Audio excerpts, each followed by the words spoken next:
네, 마반자바라멜 반갑습니다. 우리는 서로 반갑습니다. 네, 오늘 주제를 어떤 것으로 할 것인지 상당히 고민이 많았는데요.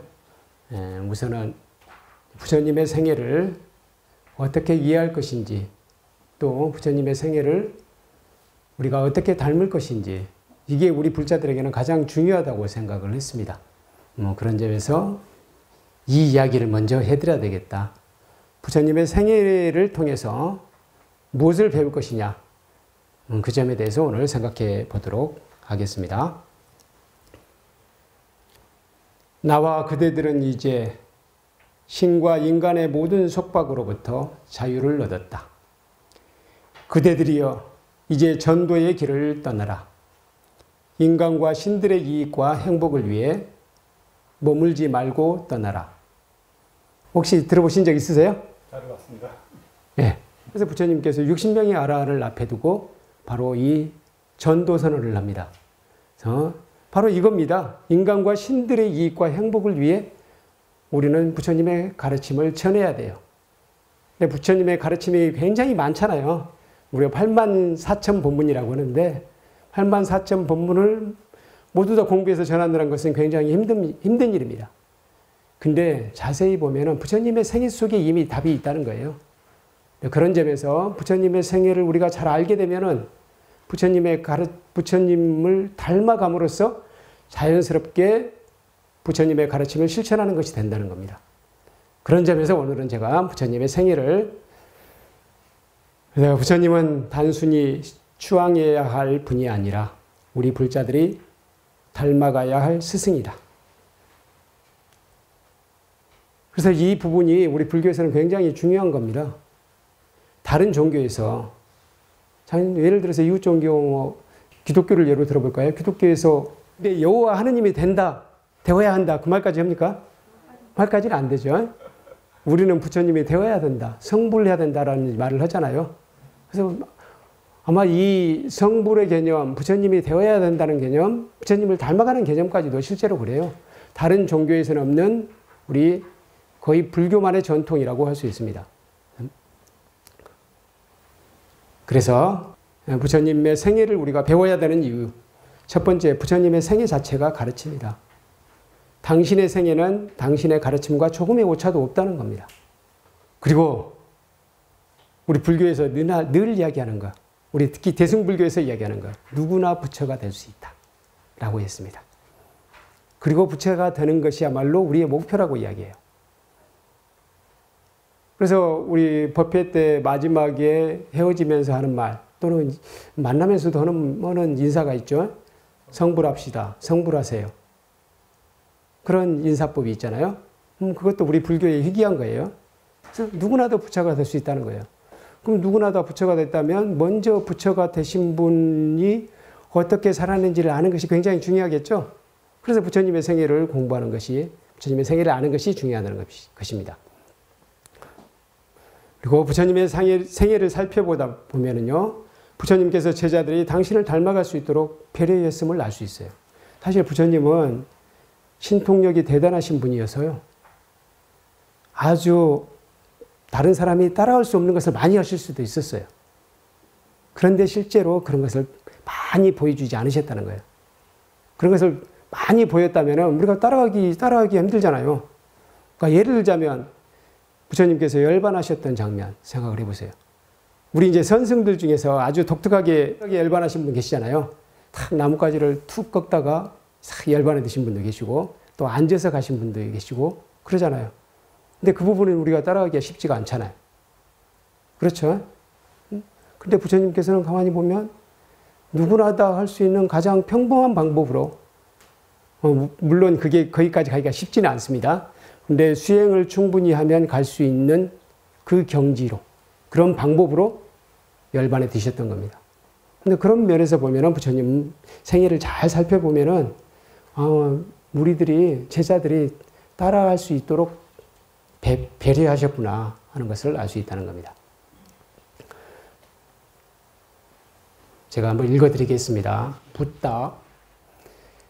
당신은 누구의 화신도 아닌 당신 자신입니다. 누구의 화신도 아닌 당신을, 누구의 화신도 아닌 내가 사랑해도 될까요? 당신이 누구의 화신도 아니듯이 나도 누구의 화신이 아님에도 나 자신이란 생각으로부터 벗어나라고 당신은 말씀하십니다. 당신 자신이신 당신을 만나기 위해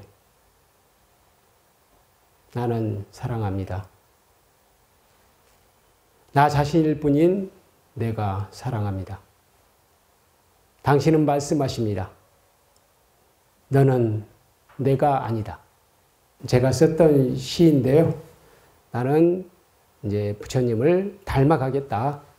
라는 이야기를 이제 간접적으로 한 겁니다. 서가열의 팔상성도, 팔상성도라고 할 때는 이룰성자에다 도를 이룬다. 도를 이룬다는 뜻으로 팔상성도라고 하고요. 그림이다 할 때는 팔상도, 그림도자를 썼습니다. 첫 번째로는 도솔로이상이고요. 두 번째로는 비람강생상. 이 나무는 무슨 나무죠? 무수라고 해서 아소카나무라고 하죠. 근심이 없는 나무라고 합니다. 근데 우리 초기 경전에 보면 아소카나무라고 되어 있지 않고 산라나무라고 되어 있는 경우도 많아요. 지금 이 나무도 산라나무 비슷하게 그려놓은 것 같아요. 그리고 부처님께서 탄생하셔서 이 마야부인의 옆구리로 태어나서 7걸음을 걸었다고 이야기하죠. 7걸음을, 뭐 어떤 경전에는 사방으로 7걸음을 걸었다고도 이야기합니다. 7걸음을 걸을 때마다 연꽃이 한 송이씩 피어 올랐다고 이야기를 하고 있습니다. 그래서 비람강생상이고요. 이건 사문유관상이에요. 여기서 그림에 보면은 이 병자가 나오네요. 사대문에서 동쪽에서는 노인을 보고, 남대문을 나가서는 병자를 보고, 서대문을 나가서는 죽은 이를 보게 되죠. 북대문을 나가서는 출가사문을 보게 됩니다. 그래서 출가사문을 보고서 이 출가사문처럼 나도 출가해서 도를 닦아야 되겠다 라는 마음을 갖게 되신 거예요. 그래서 사문유관상이고요. 그러고 나서 출가를 하셔요. 여기서는 마치 성을 넘어서 출가하는 것 같이 보이는데 초기 경전에서는 성문이 저절로 열리더라고요. 성문을 통해서 나가는 걸로 나와요. 설산수도상, 실제로 설산으로 그려놨네요. 그래서 설산고행 이견회여서 이제 범부 경지를 넘으셨다고 합니다. 그리고 수화항마상, 이제 12월, 음력 12월 8일, 뭐 초기 경전, 아니 또 미얀마 쪽이나 이쪽에서는 전부 보름날이라고도 이야기를 합니다. 하여튼 나월 8일 성도하니 모든 마군을 조복받았다고 합니다. 그리고 5비구에게 첫 번째로 법을 전하고 있죠. 5비구에게 법을 전하고 있습니다. 이게 초전법문입니다. 그래서 노건전법상. 이건 쌍림열반상이에요. 쌍림열반상. 보니까 부처님의 발이 보이네요. 그래서 마하가삽 존자가 부처님께 예배를 하니까 부처님께서 발을 내보이셨다고 이야기해요. 이런 부분은 우리가 배울 수가 없는 거잖아요. 이런 부분은 약간 신화적인 것이니까. 그래서 이 부분을 간단하게 넘어갔고요. 부처님 등장, 성도, 그 엄밀히 말하면 저는 이게 4가지로 이야기할 수 있을 것 같아요. 부처님 등장은 첫 번째로는 탄생하신 것, 두 번째로는 성도하신 것, 세 번째로는 전법하신 것, 네 번째로는 열반이에요. 이렇게 부처님께서 우리에게 등장을 하셨는데요. 이 부처님 등장의 의미는 무엇이냐? 첫 번째로 인간선언, 신보다도 위대한 인간의 탄생. 부처님께서 성도하시기 전에는 누구도 인간이 신보다도 위대해질 수 있다는 생각을 하지 못했다는 것이고요. 인도의 경우 당시에 가장 위대한 존재라면 창조의 신 브라마, 이 세 분이 지금 인도 사람들 현재 숭배에 맞지 않는 세 신이에요. 3신이라고 이야기해요. 지금 가운데에 계신 분, 이분이 비슈누고요. 왼쪽에 있는 분은 창조의 신 브라마예요. 오른쪽에는 파괴의 신 시바. 이 세 신이 이제 가장 추앙받는 신입니다. 그런데 부처님 시대에는 이 브라마가 제일 추앙받았었어요. 그리고 이분이 바로 인드라예요. 인드라 코끼리를 타고 있죠. 그리고 여기에는 번개 바지라라고 하는데 번개를 들고 있어요. 이 바지라는 우리나라 절에서도 많이 보셨죠. 네팔의 수아얀부나트에 있는 모셔진 이 바지라예요. 이 인드라가 바로 이 바지라를 들고, 바지라는 번개거든요. 번개를 상징해요. 그래서 이분이 비와 번개 이런 것들을 관장해요. 그러니까 자기들에게 가장 무서우면서도 고마운 거, 그걸 해주는 분이 제일 위대한 신이라고 생각을 했던 거예요. 그래서 이쪽에 브라마와 인드라가 인도 사람들에게 가장 위대한 존재였어요. 그런데 부처님께서 오심으로써 부처님께서 드디어 나야말로 이 인드라나 브라마보다 더 위대한 존재다. 실제로 우리 불교 경전석에 보면은 인드라와 브라마가 부처님의 시중을 들고 있는 장면이 많이 나와요. 부처님의 깨달음은 신에게 종속되지 않은 인간의 자존선언이다. 이건 아까 말씀드린 바고요. 인간 스스로가 궁극적인 문제를 해결할 수 있음을 선포한 것이다. 자력신앙의 등장, 난제 중에 난제인 생로병사의 문제를 해결하고자 출고하셨고요. 그리고 그 답을 찾으셨습니다. 인류 역사 생로병사와 같은 난제나 인간 구원의 문제를 해결하겠다고 한 이는 꽤 많았죠. 또 해결했다고 한 사람도 있습니다. 그러나 온전한 인간의 힘으로 문제를 해결한 이는 없었습니다. 그래서 오직 부처님만이 신의 힘을 빌리지 않고 자력으로 해결하셨으니 문제 해결의 새로운 차원을 여신 것입니다. 부처님의 깨달음으로써 인류의 사상은 중도, 영기, 공이라는 아주 새로운 지평을 만나게 되었어요. 사실 그래서 불교가 등장함으로써 세계 인류의 역사, 사상이 달라집니다. 사상이 아주 깊어졌다고 이야기할 수 있어요. 인류 역사상 가장 완벽한 영웅의 탄생도, 영웅의 일생은 탄생, 모험 떠나기, 수련, 위대한 힘 보유, 과업 달성, 귀한 죽음, 이런 식으로 되는데, 이 과정 중에서 어떤 영웅도 모든 과정이 완벽한 사람은 없었어요. 특히 마지막 부분이 어려워요. 부처님은 열반의 과정, 죽음의 과정까지 가장 위대한 모습을 보여주셨다. 외적인 측면에서 보면 부처님 생애의 특징, 부처님은 길에서 태어나서 길에서 열반하셨다. 길에서 태어나신 건 다 아시죠? 친정으로 가다가 눈빈이 동산에서 태어나셨어요. 그리고 모험하고 도전함에 주저하지 않으셨다. 일단 출가한 것부터가 모험이셨고요. 출가해서 스승을 만나잖아요. 첫 번째 스승은 고행자 박과와를 만났고, 두 번째로는 알라라 깔라마를 만났어요. 알라라 깔라마를 만나서 알라라 깔라마가 터득하고 있었던 무소유 처정, 그 경지를 금방 터득하게 돼요. 그걸 보고 알라라 깔라마가 제안을 합니다. 내가 이 수행체의 반을 너에게 주겠다. 당신에게 주겠습니다. 그러니까 나와 함께 이곳에 머물러 주십시오. 생각해보면 얼마나 파격적인 제안입니까? 그런데 부처님께서는 아닙니다. 이 수행은 제가 목표로 하는 바가 아닙니다. 그래서 저는 길을 떠나겠습니다. 떠나요. 세 번째 스승은 누구냐면 우따까 라마푸타. 이분 밑에서 비상 비비상 저정을 금방 성취하셔요. 그러니까 사실상 우따까 라마푸타는 그걸 수행하고 있었지 그걸 성취하지를 못했거든요. 그래서 우따까 라마푸타가 또 파격적인 제안을 합니다. 위대한 사모님이시여, 제가 이 교단을 드리겠습니다. 당신께서 우리의 스승이 되어서 이 교단을 운영해 주십시오. 라고 이야기해요. 그럼에도 불구하고 아닙니다. 저는 공부해야 될 게 더 있습니다. 하고 떠나는 거예요. 이게 가능하겠습니까? 일반적인 사람은 쉽지 않죠. 그렇게 모험하고 도전하며 주저하지 않으셨다는 거고요. 제자들을 골고루 사랑하셨다. 부처님은 어느 한 제자를 편애하거나 그러질 않으셨어요. 불평등한 계급제도를 인정하지 않으셨다. 이 부분도 잘 알고 계시죠? 사회적인 모순에 대해 직접적으로 저항하지는 않으셨다. 간접적인 사회 참여를 하셨다. 정치적으로 중립을 지키셨다. 우리가 잘 생각해 볼 점이에요. 이거 굉장히 어려운 부분이에요. 우리 역사 속에서 보면은 불교가 정치에 휘둘린 적이 굉장히 많거든요. 우리나라도 그렇고 일본도 그렇고 중국도 마찬가지. 정치와의 관계에 있어서 문제가 있었던 게 한두 번이 아니에요. 뭐 나름대로는 최선을 다한 면도 있고 좀 잘못한 면도 많이 있는데 어쨌든 부처님께서는 정치적으로 중립을 지키셨어요. 그러니까 예를 들자면 마가다국이 왕사성이라고 이야기하는 게 빠르겠네요. 왕사성이 수도예요. 마가다국의 왕이 바이샬리, 베살리를 침공하고자 합니다.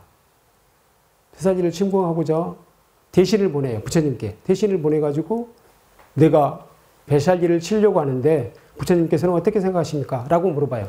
그러니까 부처님께서 옆에 있는 아난다 존자에게 물어봅니다. 베살리국 사람들은 서로 화합하더냐? 라고 물어봐요. 7가지를 물어봐요. 왜 베살리 사람들은 서로 화합하여 모이고 화합하여 흩어지고 또 법을 잘 지키고 질서를 잘 지키고 어른을 공경하고 부모에게 효도하고 이렇게 이야기하는 거예요. 그러니까 그렇다면 베살리는 절대 멸망하지 않는다 라고 이야기해요. 그렇게만 이야기해요. 간접적으로 이야기하는 거예요. 너 침공하지 말라 그렇게 한 게 아니에요. 그러니까 그 대신이 그걸 듣고 아 베살리는 마가다국이 쳐들어가서는 안 되겠습니다 라고 돌아가게 돼요. 그러니까 이런 식으로 하셨다는 거예요. 부처님께서는 정치적으로 중립을 지키셨다는 것이고요. 그리고 부처님의 열반 장면 생각해 보세요. 이 점을 생각하면 저도 항상 아주 찡찡하고 울리는 게 있어요. 부처님께서 열반 여행을 하신 끝에 마지막에 그러시잖아요. 아난다에게.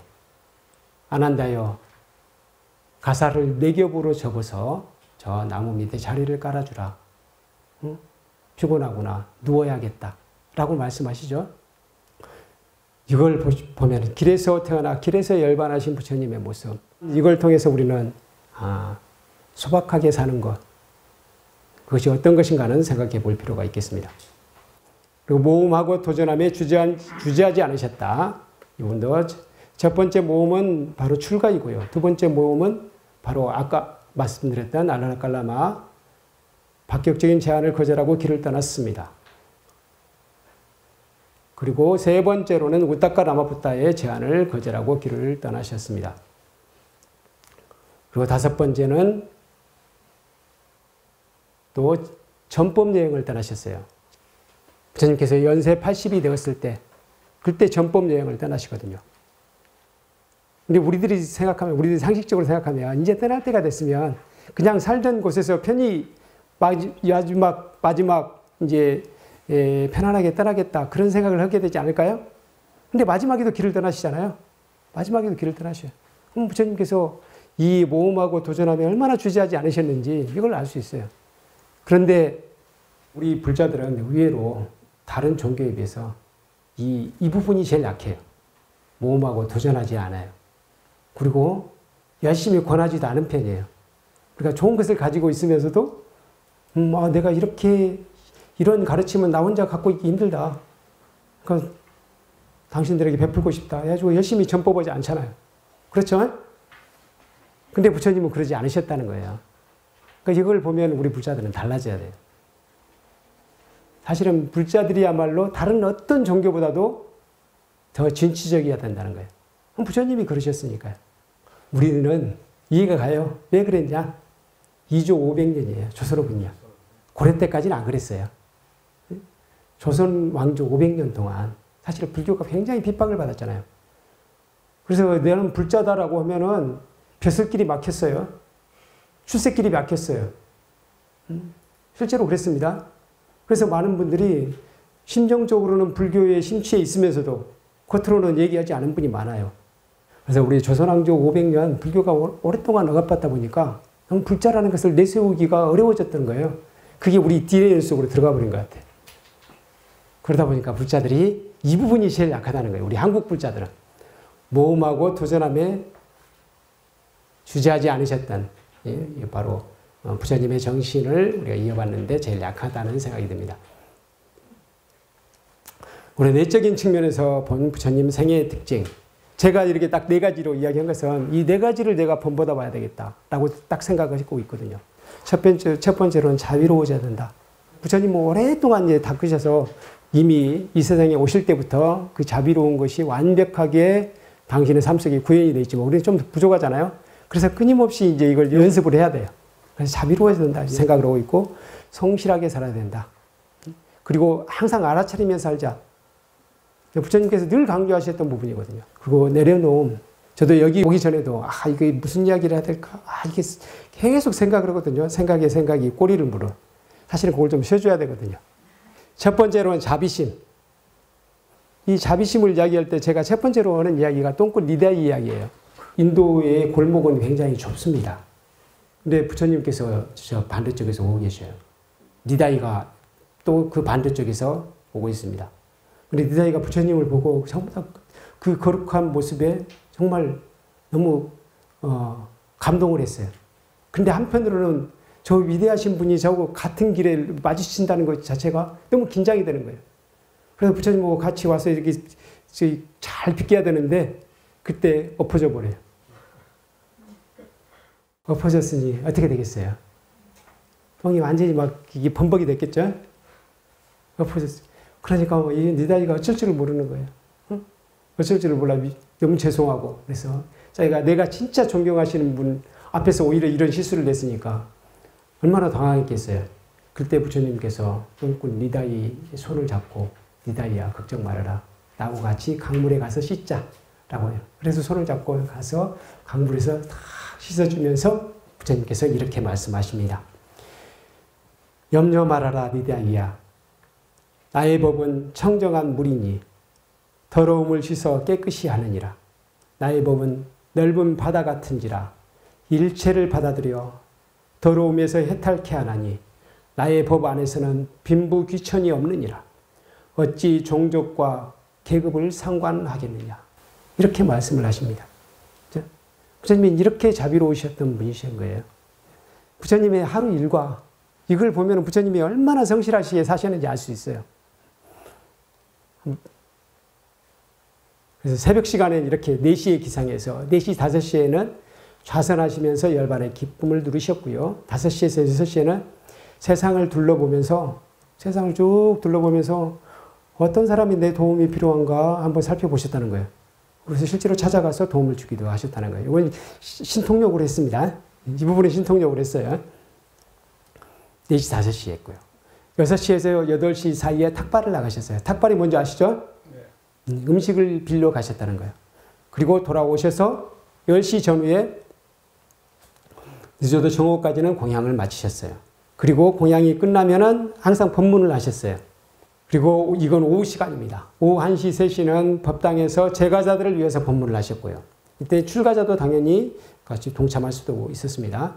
법문이 끝나면 약간 휴식을 취하셨대요. 오후 약간 낮잠을 주무셨어요. 그러니까 여러분들 낮잠은 주무셔도 괜찮아요. 휴식 후에 지혜의 눈으로 세상을 돌아보고 도움이 필요한 수행자들이 있으면은 또 찾아가서 수행자를 찾아가서 또 지도를 하셨어요. 그리고 이건 저녁입니다. 7시부터 10시까지는 출가 수행자를 지도했고요. 10시부터 새벽 2시까지 이번에는 천상의 신들을 위해서 지도를 했어요. 그리고 새벽 2시에서 3시까지는 경행을 하셨대요. 천천히 걸으시면서 수행을 하셨고요. 새벽 3시에서 4시까지 이때 주무셨어요. 아까 이게 열반의 자세하고 똑같습니다. 오른쪽으로 누우셔서 주무셨어요. 이게 부처님의 하루 일과예요. 이건 따라할 수 있겠습니까? 이건 따라하지 않으셔도 괜찮아요. 우리는 이보다 훨씬 많이 자야 될 거예요. 부처님은 워낙에 수행이 많이 되시고 도가 높으셔서 잠깐 쉬셔도 우리도 10시간 주무신 것과의 효과가 있어요. 그래서 가능했지만 우리는 그게 안 되잖아요. 그래서 똑같이 할 수는 없습니다. 다만 이렇게 성실하게 사셨다는 거예요. 그래서 이렇게 성실하신 분은 역사를 통틀어서 찾아보기 힘들어요. 그래서 부처님의 유언, 이 부분을 제가 정말 좋아하거든요. 그래서 이 부분을 아예 제가 빨리어까지 같이 썼어요. 빨리어까지. 그리고 나서 세종께서는 비구들을 불러서 말씀하셨다. 비구들이여, 참으로 이제 그대들에게 당부하노니 형성된 것들은 소멸하기 마련인 법이다. 방일하지 말고 성취하라. 이것이 열애의 마지막 유언이다. 그래서 부처님 마지막 가르침이 성실하라예요.